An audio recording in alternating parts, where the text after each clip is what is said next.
just start with a personal journey of mine. I'm not a newspaper or a media person at all. I worked for 24 years in a very boring sales and marketing job. I used to work for Pepsi-Cola and Unilever. And then I stumbled into this role.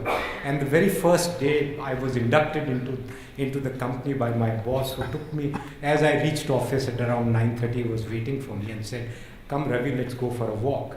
And he took me for a walk, and 1 hour he spent with me.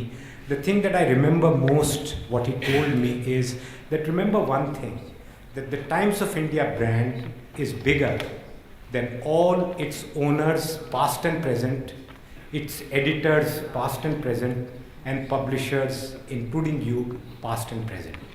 And that has stuck with me. So the way we try to conduct our business, and we don't succeed all the time, is to treat our different products as brands.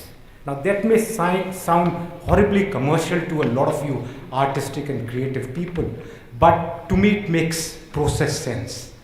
What is a good brand? And what is important in a good brand? I think two fundamental things in a media brand. One is relevance. And therefore, we shy away from windbag, egoistic editors who think they know it all and therefore tend sometimes to be irrelevant to our readers.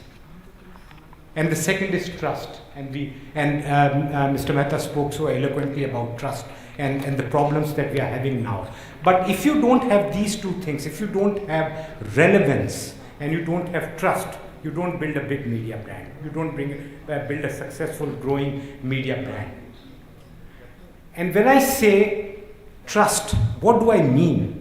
What I mean is that we don't willfully, that our curation is such that our editors look at an issue with a prism which is as neutral as a human being is possible to be, as independent. And when they believe that no, they cannot be independent, they have a very, very strong opinion, we put what we call a Times view, which is our view. You may disagree with it, because the only thing we sell information which allows you to choose. So we are all about giving informed choices to people. And the only way you will give informed choices to people if you allow them to think for themselves, if you allow them to choose for themselves. And where you stand, you make your point very, very clear that this is where I stand, but you're free to disagree with me. It's a democratic world. And when you have editors who are prepared to play this role, I have no doubt that you have a successful and a thriving media brand. There is no contradiction whatsoever in running a good business and running a relevant, trustworthy media brand. We believe so, and we are constantly trying to improve our scores on relevance, improve our scores, interest. We do something very old-fashioned. We go to our readers and our advertisers every few months and ask them to rate us and tell us where we stand. Do they still trust us? Do they still like to read us? How many minutes they spend? And we believe that's good for our advertisers. We are a unique business. We have two clients. One is a reader, because he pays, and because of him, we get an advertiser. And the advertiser pays us more if we create a truthful, honest, trustworthy editorial environment.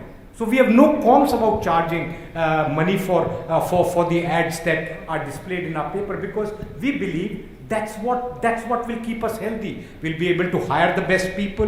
We'll be able to give them independence without any commercial